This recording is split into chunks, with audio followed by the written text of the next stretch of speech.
Tomáš Hinek si zbere svoj puk a ide strelať so hokejkou System Superfast, takže pozeráme na to.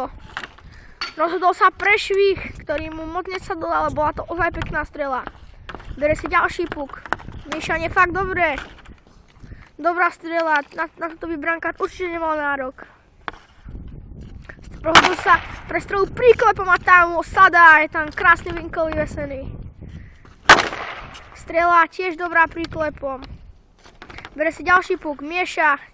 Rozhodol sa pre ťuk, ktorý išiel do tyčky a chýbali ozaj len milimetre a bol by tam. Táto strela mu bohužiaľ nesadla a teraz si môžeme skontatovať Tomášové strely so hokejkou CCM Superfast. On si zatiaľ bere si hokejku CCM Tax, ktorou ide strieľať ďalších 6 pukov. Dobrá strela.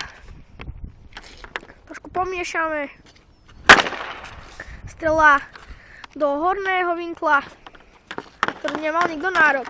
Krásne miešanie. Dobré miešanie a rozhoduje sa pre strelu švihom. Strely švihom mu idú veľmi dobre, takisto ako strela s príklepom. Však ozaj nameranú strelu s príklepom mal 99 km za hodinu a nameranú strelu švihom mal 88 km za hodinu. To svedčí o jeho kvalitách.